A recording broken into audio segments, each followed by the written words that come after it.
Yeah, hi all. So welcome to another session of Mock Interviews with Ankit Jain.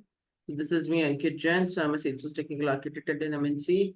I'm 18x certified. I'm active in Salesforce events. This is my LinkedIn URL and this is the QR code for that. So you can scan and connect with me. So to be updated on the future sessions, you can either connect with me or you can join the WhatsApp group as well. So if you connect with me, like you would be able to see what are the upcoming sessions, and also like you would be able to see the any sales related job openings or any technical content as well, since I share them quite oftenly on LinkedIn. And in the WhatsApp group, also you will get to know like various technical content. So you can feel free to join those. And if you want to have a session with me, you can book my slot on TopMate. So today we'll be covering the interview questions. So in real interviews, the conversation would get started with like, can you tell me about a brief about yourself? And then you explain like, my name is this. I'm this many X certified. Total these many years of experience. I'm currently working at this company at with as this as the designation. And then you can just talk about like my skill set includes like Apex, LWC, whatever, what are the different clouds and what are the different skill set you have, you can mention that. And then you can get started with talking about like, if you would like to talk about the recent project which you worked on and you can explain those. So that would be like typically the pattern, but it would depend obviously around like different companies. So what we'll be proceeding in with if like the panel starts the technical questions, what kind of questions would start? So the very basic one it would start is like, what is the relationship between account and contact? So account and contact are like a special relationship, which is the lookup but behaves like a master detail. Means it is like a lookup relationship with cascade delete equal to true. So if I have an account and I have multiple contacts and then I delete the account, the corresponding contacts would also get deleted. So this is a special relationship which we need to talk about. And then you can also what are the different types of accounts? So there are typically two types of accounts. Like one is the personal account and there is the business account. Personal account denotes like an end customer and business account denotes a company. The next question comes around is like, uh, tell me like what are the different ways like you can share a record. So you will have to tell about like the three types of sharing that actually have three types of securities that means if you have to just talk about the sharing part. So the base is your OWD. OWD or web defaults. What it tells is like if suppose in sales, so everything is driven through ownership. Like who is the owner of that record, that person will get the access. But if suppose I am not the owner of this record, then what shall I have the access? That is determined by my org default. So it has various options like public read write, private controlled by parent. So these are the different values. This is your baseline. But and then you have the role hierarchy. Role hierarchy comes into picture for custom objects. Like for the standard ones, you already have those grant access using hierarchy equal to true. What it means is like your whatever people who are above your role, they would get access to the records that you own. Kind of your manager would have access to your records. So this is your role hierarchy. Now on top of it, you have sharing rules. There are three types of sharing rules. Sharing rules that are determined by ownership. Like I don't know like what has been shared. Means what I know is if that one person has the access, the other person should also have that access. Like if like in a very simple typical family, like you can talk about if you tell a secret to your mom, then it's quite obvious that you have to share it with your dad. Otherwise, it would be a kind of chaotic situation. So you can understand it by this way. And criteria based sharing, the second part is your criteria based sharing.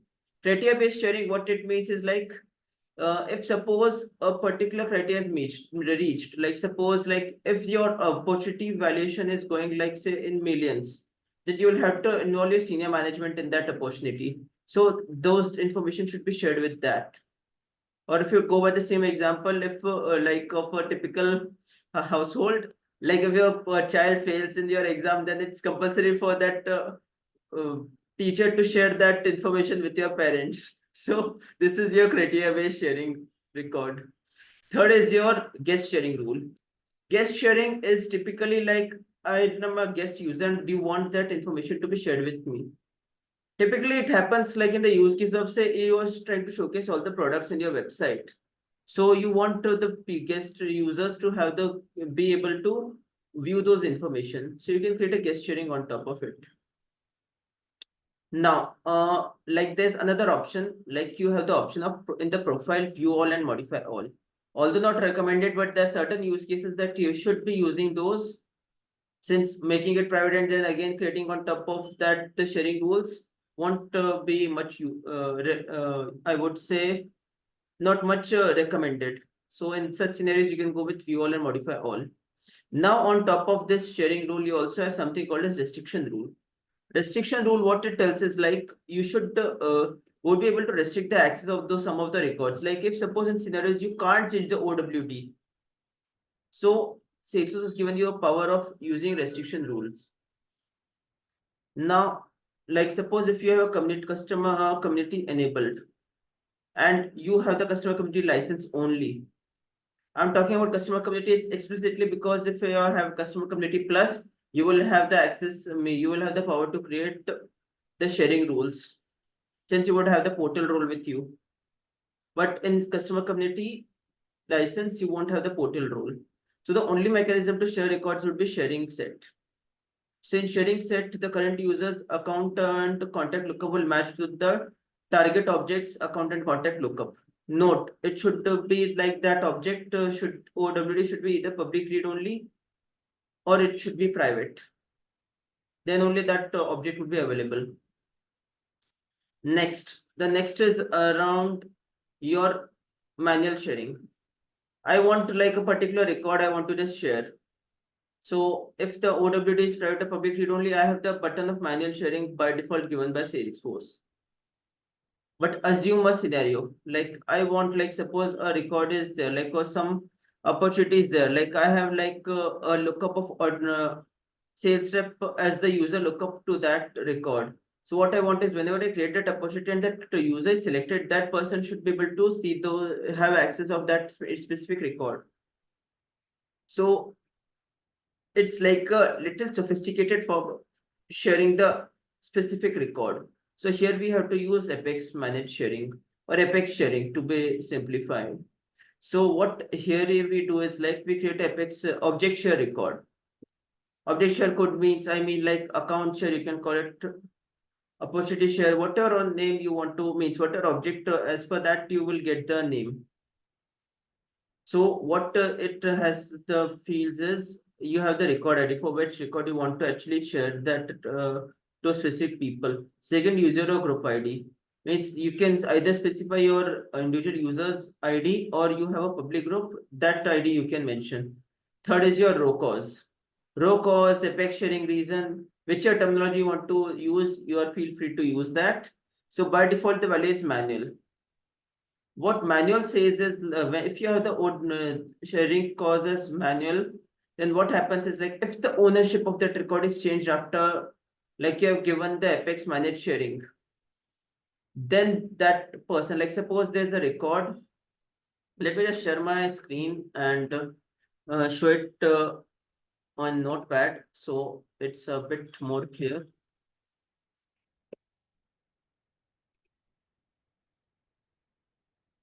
Like suppose I have a record ID, so I'm talking about account share. So the record ID would be something starting with 001, user or group ID. It would be something starting with 005. Now row cause, it is manual. And then access is the last parameter, like either you want to read or write or read, write, whatever it is.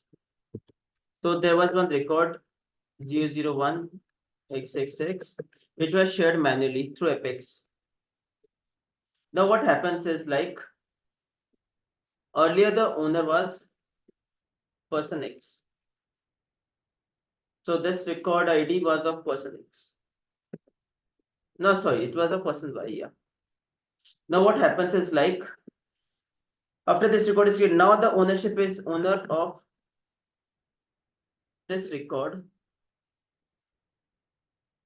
change to person A instead of X. Now this person Y would lose the access. Why? Because the root cause was manual.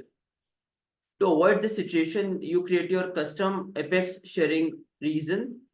So then if the ownership is transferred, then also you will have the access of that record.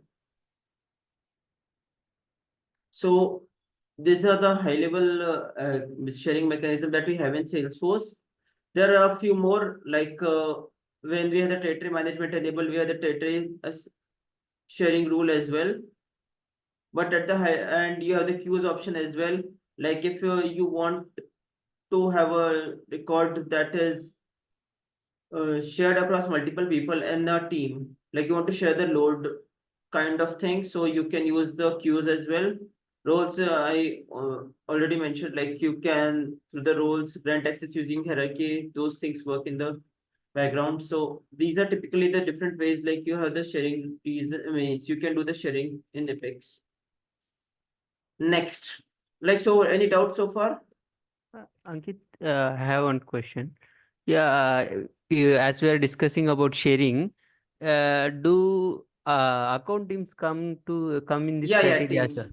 Yeah, account. Yeah, I forgot to mention about the account teams. Yes, we have like for three specific, and actually there's an implicit sharing as well. So for account, opportunity, and case, we have the teams concept as well. So in that, what we do is like we add multiple people to a team. Now we define the role as well, like why I'm adding that person or what role that person would play in that team, and then I decide the access. But this is available only for those three objects. And there's something additional called as implicit sharing. Implicit sharing means like, and if you give access of a particular account, then you will get read access of its child contacts as well, or opportunities as well. So, and if suppose you have the access of the contact records, then you will get the read access of the parent account as well. This is something called as implicit sharing, which runs behind the scene.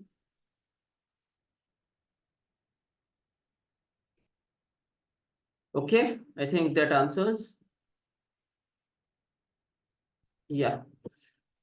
Sure. So the next very basic question comes around the Apex class, like what is with sharing, without sharing, inherited sharing, what is the different behaviors that are observed.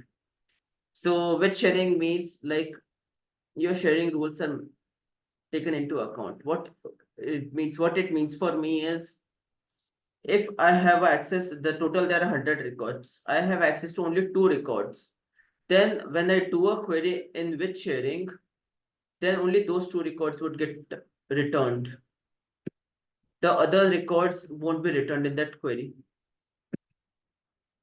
When I say without sharing, it runs in system context. System context means all the records that are available, those will be returned in my query. So this is your with sharing. Third is inherited sharing. Inherited sharing, what it does is like, if suppose it is called from a without sharing class, and then this class is getting called, it would run as without sharing. Otherwise, it would behave it with sharing. This is a bit confusing. So if you have doubts, we can go take more time on this. Or is it clear? Yeah, Ankit, it's clear. Yeah. Now there's another catch. Like if suppose nothing is mentioned. If nothing is mentioned, it would work without sharing.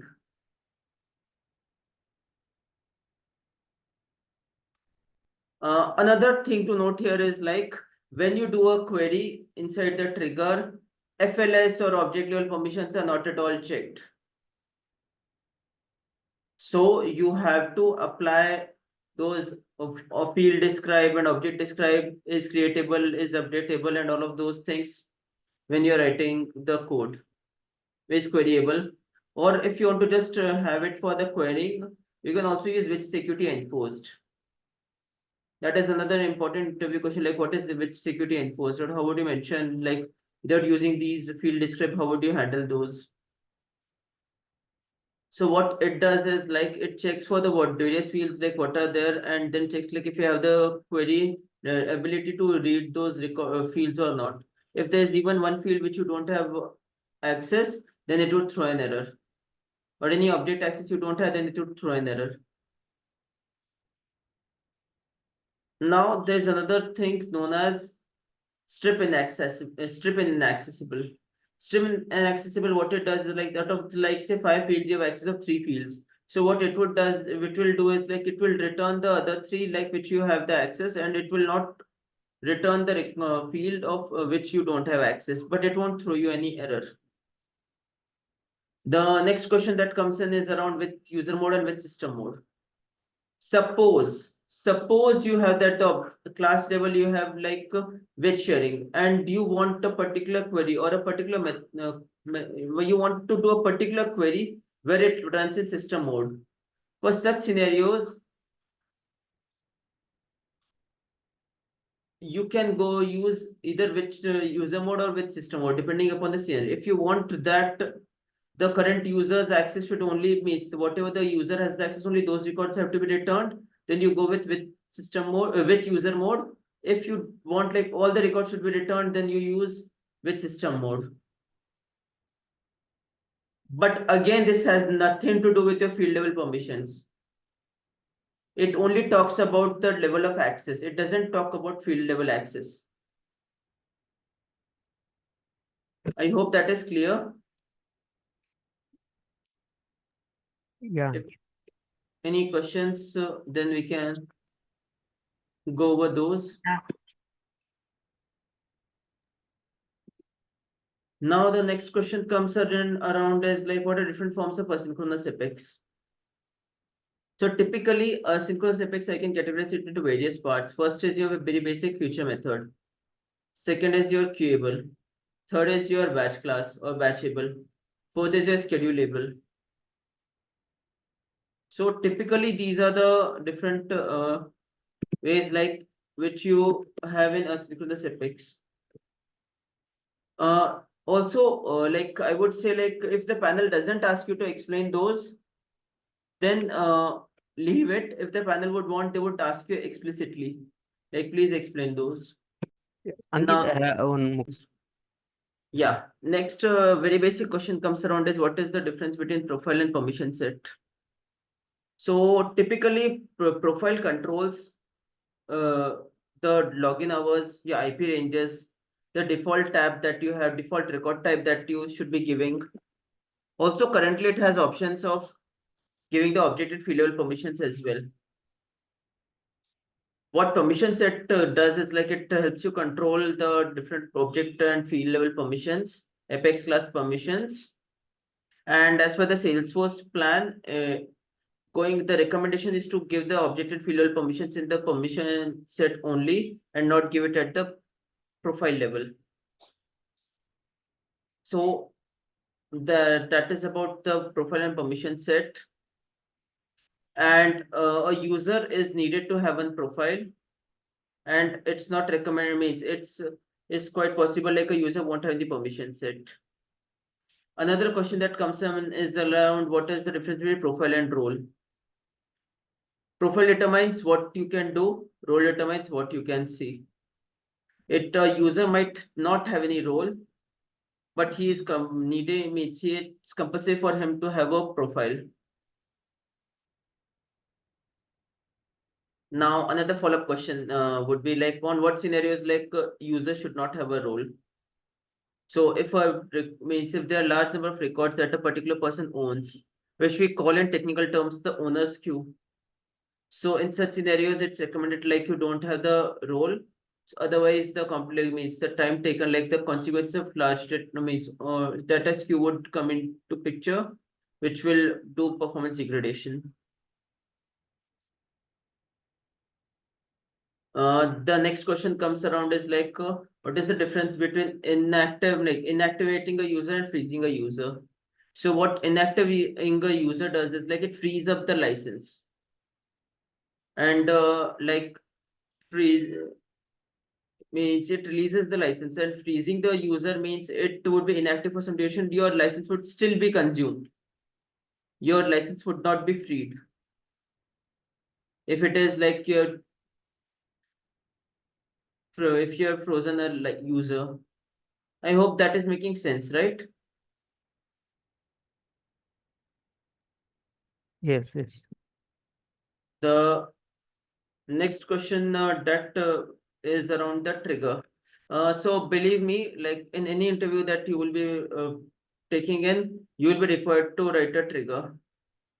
So what are the means? There are a few scenarios, like if suppose you have to write a trigger to calculate the number of contacts a particular account has. Like suppose the account is there A, under that say there are 4 contacts. So that value 4 should be on the account.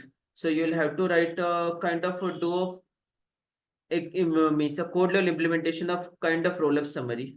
So this is just a simple example, but there are a number of examples for scenarios that are available, so which we can cover it in the upcoming sessions. But be prepared for that. Now, like on the trigger, there are another like level means another set of questions that comes in. Like, what is the default size of means default batch size? So it's 200. What it means is like if that means in the trigger, like if whatever records are therein, if suppose 400 records are updated, then Salesforce would split it and the trigger would be called twice.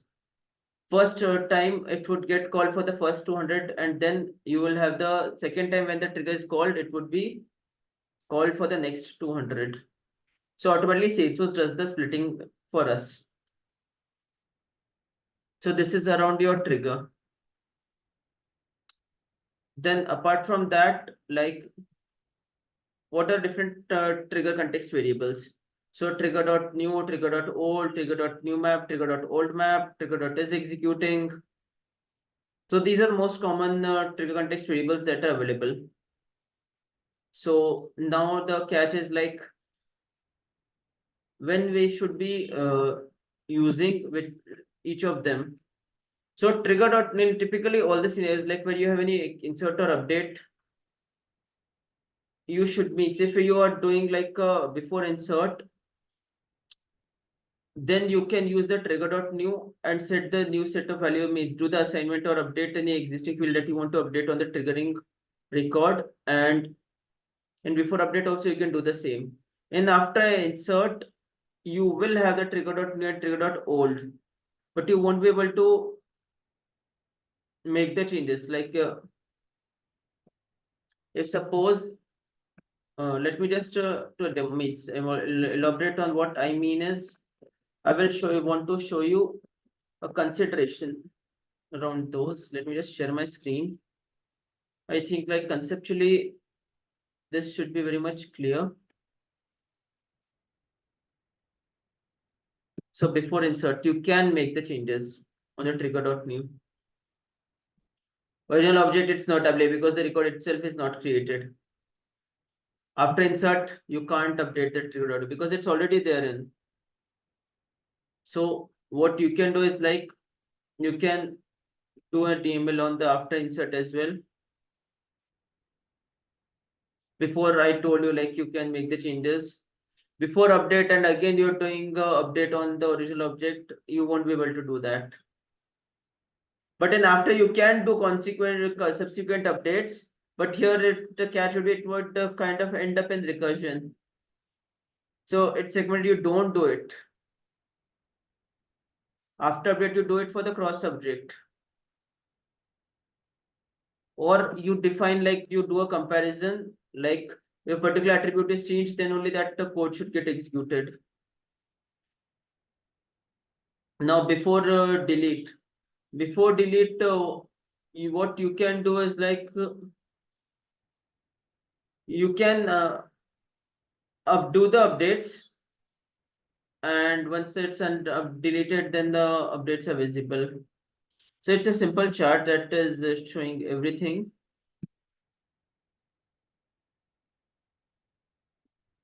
Then like it's like the very basic question comes around is like tell me the best practice of writing Apex code. or the triggers. So first is like bulkify your code.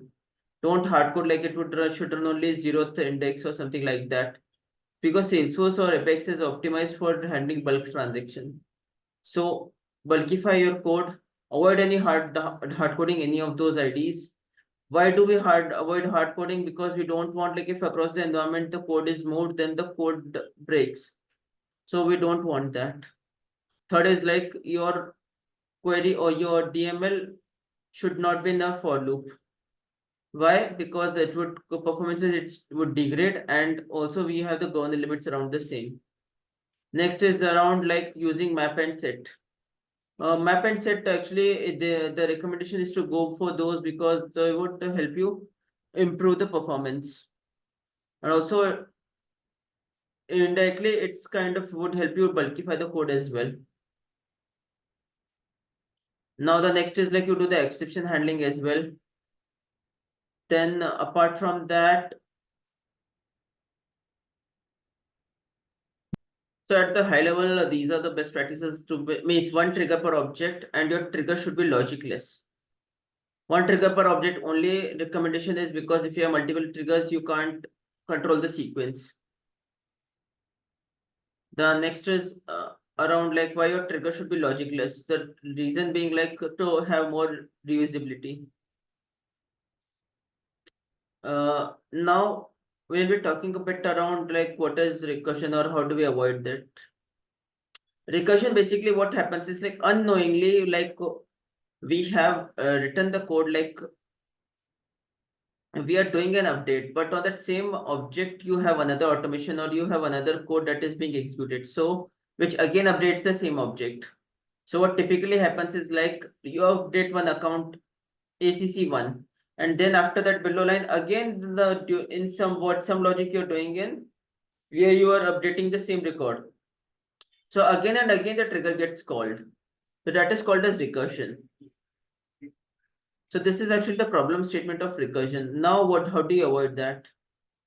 Very most people would say like I create a static variable and it helps you avoid that. But the truth is like that would scale only for 200 records. So whenever you have the second set of records, the Boolean variable would be reset. So there is not a scalable solution. There are some other ways around like having storing those as static IDs or creating a maps. But my personal favorite is like you have those conditions in check. Like if the particular attribute is changed, then only your code should get executed. If you follow the right trigger framework, you follow the right coding practices, then you will be able to avoid those. I hope it's clear, or you want me to elaborate on a particular item. Now, like we all know, like when trigger is called, but there are few scenarios where trigger is not getting called or will not get called. So if suppose I change the record type of like from business account to person account, the triggers won't get called. If I do a mass update on the user like divisions or other mass actions I perform, then again the trigger won't get called.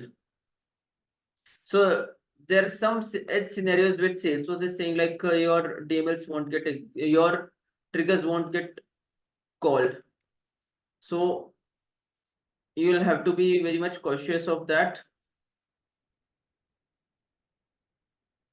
So apart from that, the next thing is around your DMLs, or I would say the governor limits to be in general. Like you would be asked like how much, what is the limit of your SQL? How many SQLs you can execute? So the answer is 100 SQL you can do, but be specific. It is for synchronous. Don't keep anything open-ended. Tell it very clearly like for synchronous, the limit is 100 SQLs. For asynchronous, it is 200.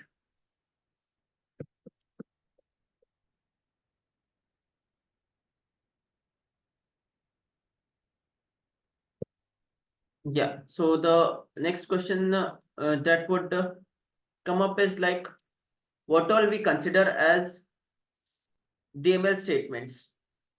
The DML statement is just not like update and database dot update. It's more to that. Database dot save Set save point is another DML statement. Database.rollback is another DML statement. So this is very much important, like on the DML statements.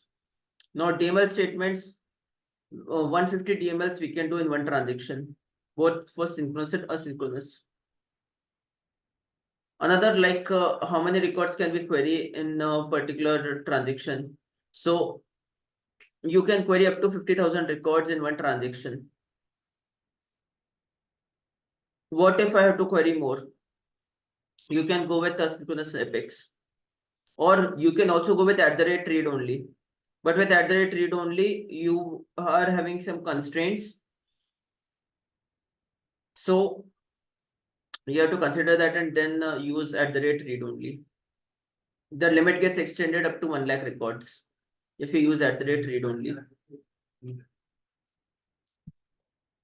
The next question is around database.stateful. What is database.stateful and why do we use it? So database.stateful is an interface that is provided by Salesforce. Like by default, the batch class is stateless. What do you mean by stateless? If once a execute method is being called, the second time it gets called, I don't know what happened to the first version or first execution. So for such scenarios, we use database.stateful. A real-time scenario would be like if you have a batch class that is running for say 1,000 records and you have divided it into 200, means batch size is 200. Then you want at the end, what you want is like there should be an email sent to the particular business owner, like these are the records like which have successfully been processed and these are the records which have failed. So do such kind of functionality, like where you want a count, like you want like how many records have passed or have successfully processed or not. You need to have the state maintained. So you need to implement database.stateful explicitly. Another follow-up question is like, tell me about what are the like different methods in batch class. So there are 3 methods: start, execute, and finish. How many times a particular method would get called? Start would get called once. Execute would called the number of times, like the total records that are queried divided by the what is the batch size that is being passed in the parameter. The default is 200 and it can go up to 2000. Finish, the last is finish method. It would also get called only once. The next question is, can I make a call out in the batch class? Answer is yes, you can do that, but you will have to implement database.allow callouts. The next question is like, can I call a future method from batch class? The answer is no. The next question is around your how do can I do a chaining of batch class? The answer is yes, you can do, like in the finish method, you can call another batch. That is pretty much doable. The next is around now flows. So there are different types of flows. So one we have like record triggered flow. Second is platform event triggered flow, schedule flow, screen flow. Yeah, auto launch flow. Schedule flow. Yeah. So now the different use cases for each of them. Record triggered flow, we can subdivide it into like fast field updates and related account records and related actions and records, which is like your before and after. Second is your platform event triggered flow. So when a platform event is being called, you can have a flow to perform logic on that. Third is your scheduled flow. So what you can do is like you can schedule a flow to run it at a particular time each day or each month. Next is your auto launch flow. Auto launch flow is your sub flow, which helps you create modularity. Another catch is like you can call auto launch flow from a record triggered in the after flow, from the after flow only. Actions and related records. You can't call it from before flow. Also, auto launch flow, you can call it from your Apex class as well. Like And then you have something called as flow orchestrator as well, which is like helps you orchestrate the sequence of the different flows that you have in. Then you have the screen flow, like if you have to give a custom screen to a user to enter those information, you can create a screen flow as well. Now the next question comes in is like, how do you call the auto launch flow from Apex? So you can create the flow interview instance, and then you can pass map of string comma object as the parameter, and then you can call the start method. So that is the way of calling your auto launch flow. The next thing is like, can I do asynchronous? Can I run asynchronous? I can do asynchronous processes with flow. Yes, you can do for record triggered flow. You have an option like whether to run that code immediately or you want to do asynchronous. So the next interview question is around your LWC. So first of all, why do we have LWC in place when we had Aura? So the answer is like LWC is a more modern framework which is based on the standard browser framework of web components. So performance wise, it is lightweight. And also security wise, it has more enhanced features like due to the implementation of Shadow DOM and Lightning Web Security as well, LWR. So that's why we use that. Now, why do we wait? What is the difference between LWC and Aura? So the difference is around LWC is like, as I mentioned, like it's like a web component framework based, so it is much more faster, and then it's more secure as well. And also, it's one-way binding in LWC, or I would call it reactive binding. Like if you make a changes in the code, that would get reflected in the view, but if you change in the view, then the JavaScript, the variable won't be binded by default. You will have to bind it explicitly. But in Aura, it's like your server-side JavaScript that is being executed, so it's a custom logic and it's not that much powerful, or you can't say, you can say like it's takes time, means it's not too much heavy on the browser, but it has the two-way binding. So this is about your LWC and Aura. The next question is around how do you communicate between two LWC? So it would depend on various scenarios. Like if it is a parent and child, then you can have a @API in your child component and then pass that attribute and send it from parent to child. But suppose if it's the reverse way around, like from child to parent, then you can go with your custom events. You can use distors to dispatch event and then work it out. Third is like if they're unrelated. If they're unrelated, either you can go with PubSub or you can also go with Lightning Message Service, since though both are not related. Now there's another question like, what is the difference between LMS and Lightning Data Service? Oh, sorry, LMS and PubSub. So Lightning Message Service is across cross-platform. Like it can work from VF to LWC, LWC to Aura. Everywhere you can do the communication. As a standard way of doing the communication. But with the problem with PubSub is like it you should have both the things in the same framework. Like if it's Aura to Aura, you can use PubSub. If you have LWC to LWC, you can work out. But for others, it doesn't means it doesn't work across the platform. What are the different types of lifecycle hooks that we have in LWC? So the very basic is like you have the constructor, then you have the connected callback, then you have the rendered callback, then you have the disconnected callback, you have the error callback. So constructor would get called the very first time. Connected callback is like your document.ready. So as long as the component is ready, connected callback is like you have all the images and everything done. At that time, you have the connected callback. Please note, like if any reactive, like any assignment, any at the track variable is being updated, then the connected callback would get called multiple times. So it's recommended like you do the Apex callouts in your connected callback, not in your rendered callback. Now the difference between @track, wire, and API. @track is basically, its initial purpose was to make it reactive, but now by default, like all the Variables are reactive if they are of primitive data types. For complex data types, you will still need to have the track to be there. And now you have @var. @var is actually a special adapter that is used for doing a server call and returning the set of data. Now, the another catch with that is like the method should apex method should be like cacheable equal to true. Then only you will be able to do that.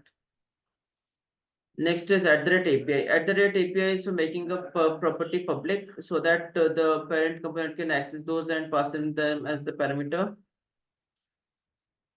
So this is around your different decorators that are there, and then the next question is around your validation rule. How do you know like if a variable if the record is new, means it should run only for the new records, not for the old. So how do you check that? So the answer is new. Is new is the method that is available where you can do the check. Now the next question is like when do we go with imperative calling and when do we go with @var?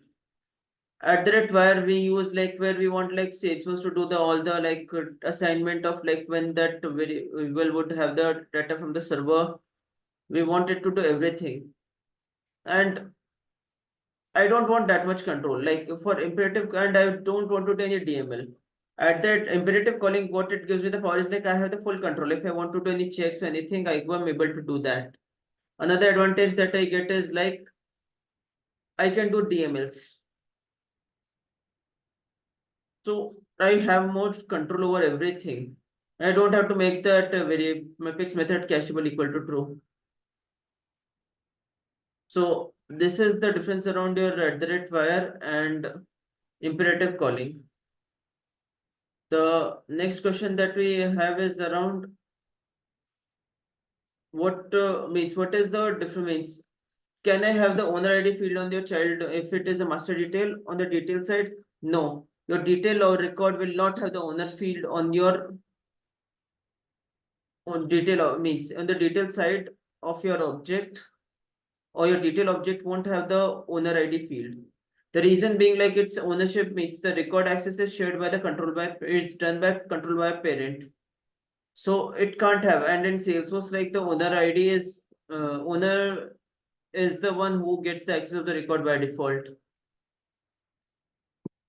Now a few questions on the test classes. So what is test.start test and stop test? Test.start test tells me like to refresh the governor limits, and stop test what it does is like it tells me means it helps me to whenever an epic synchronous method is there and it forces it to become synchronous, so that I get the right results in my assertion. And then what is the difference means? What is the use of @test setup? @test setup, what it does is like if I have to create a common test data for across the entire class, then I can create that in one of the method and mark it as @test setup. So now, like after whenever a test method is being called, automatically the new set of record is getting created. This is the advantage I have using @test setup. Then the next question is around COL data. Why do we have COL data when we always keep it false? So what Salesforce says is like COL data is there and so that you don't expose your org data.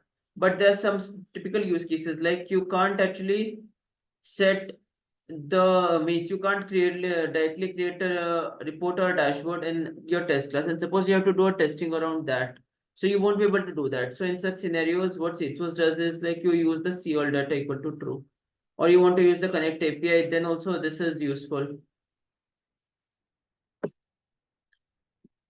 Yeah, another very important interview question is on the integration patterns. What are different integration patterns that we have? First is your very basic request and reply. Like you hit do a call out, you get the response in real time. So you call it request and reply. So the typical example, it's very simple example is like you have a real custom controller where you have written the http.send and you get the response in that and you process it further. Second is fire and forget. What fire and forget says is like it hits does the call out and it doesn't wait. User is not blocked. He can do other actions.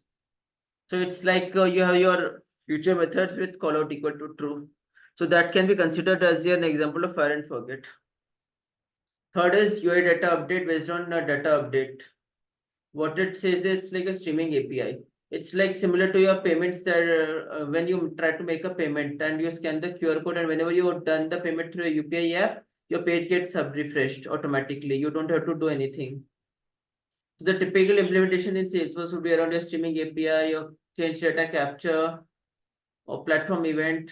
Either of those you can consider it the example of UI data update. The next example, the next scenario is your batch data synchronization. Batch data synchronization means in bulk, like I have to update the data from Salesforce to external system. So the typical example is around your batch class with allow callouts. Although it's not recommended, but you can say like it's an example. Or second is like you do a call out to a MuleSoft or your any other middleware, and it does the call out to the respective system. The next is your remote call-in. What remote call-in says is like I don't know like when you should be updating in, like I don't have the trigger point in my system. Like suppose if the orders are say processed, the SAP would know like the orders are processed or orders are fulfilled, I would rather say. That information has to be carried forwarded from SAP to Salesforce. So in such scenario, SAP will hit the Salesforce. So that would be your inbound call. So the typical example is your bulk API. So in bulk API, you would ingest a job, then you select the data, and then you hit it. Obviously, security mechanisms like your connected app would have to be in place so that Salesforce considers like this is not this is actually a secure mechanism. Now next part, the next is your data virtualization. Data virtualization, what it means is like data not in Salesforce. I'm able to visualize it. So the typical example will be your Salesforce Connect or your Canvas app, where you will have the data in Excel system, but here you will be able to visualize it. The advantage means data won't be copied out. It would do internally an API call, and then you will be able to see the data in here. And here only you get the external objects that are created based on like the Salesforce connection that has been done. So these are some of the ways of these are some of the integration patterns that we have in Salesforce. Then the other question is around like tell me some of means how do we what is the difference between your custom metadata and custom setting? So the answer is like custom setting, what it does is like used to store the information which is specific to a org. That information will be different in different orgs. So I create a custom setting for that. Also, like we have different set of values. Like I can define that custom setting separate value from person one, person A, I can select a different value for person B. I can define it at the profile level as well. I can define it at the org level as well. So it's like a hierarchical. Custom metadata is like your master data, like a list of states. So that would not depend upon any other mechanism. So that way I would call it as custom metadata. So this is the high level, the difference in the conception. So these are some of the important interview questions. There are a lot of interview questions that are available, but in the interest of time, we have covered like whatever best we could. So stay tuned, and we may have another session on the same interview questions as well.